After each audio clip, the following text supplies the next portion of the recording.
ब्रह्मपुर हिलपाटना स्थित संस्कृति भवन ठारे पूर्वतन ब्रह्मपुर विधायक विक्रम पंडा जन्मदिवस पालित हो जाइछि।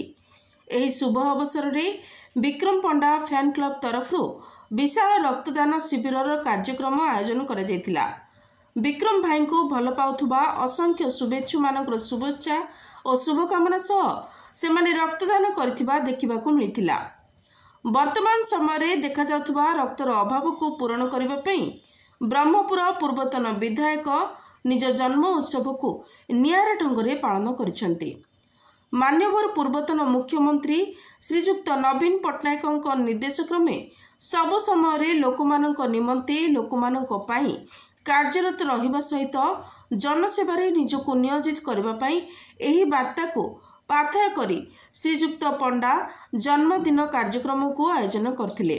उक्त कार्यक्रम रे पूर्वतन सांसद चंद्रशेखर साहू, जिला बीजेडी सभापति डॉक्टर रमेश चंद्र च्या पट्टनायक, ब्रह्मपुर मेयर श्रीमती संघमित्रा दलई, जीवन बिंदु संयोजक श्री सुभाष महारणा, युव सभापति अजित पंडा, छत्रपुर पूर्वतन विधायक सुभाष बेहेरा, जिला परिषद उपाध्यक्ष एच राजेश्वरी दोरा, रंगेलुंडा ब्लॉक उपाध्यक्षा सीएच उषाराणी, जिला परिषद सदस्य दीपक सामंत, रंगेलुंडा ब्लॉक उपाध्यक्ष अजित दास, ब्रह्मपुर समस्त कॉर्पोरेटर, असंख्य बीजेडी कर्मी उपस्थित रही विक्रम बाबू को शुभेच्छा और शुभकामना जणाइथिले। ब्यूरो रिपोर्ट, आंचलिक वार्ता।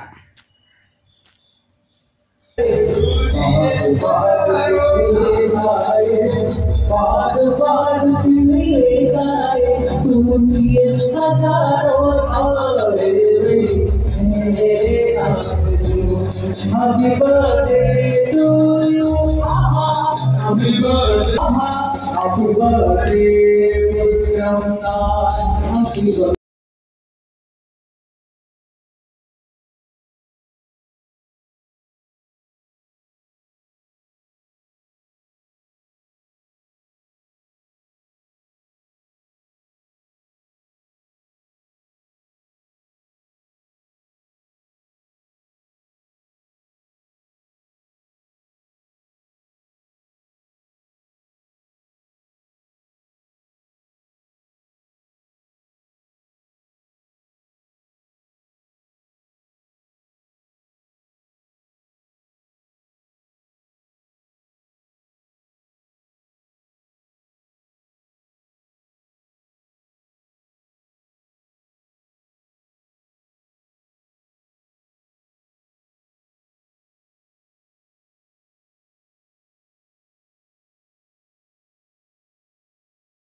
समस्त मिलमिशिकी ब्लड कैंप कर।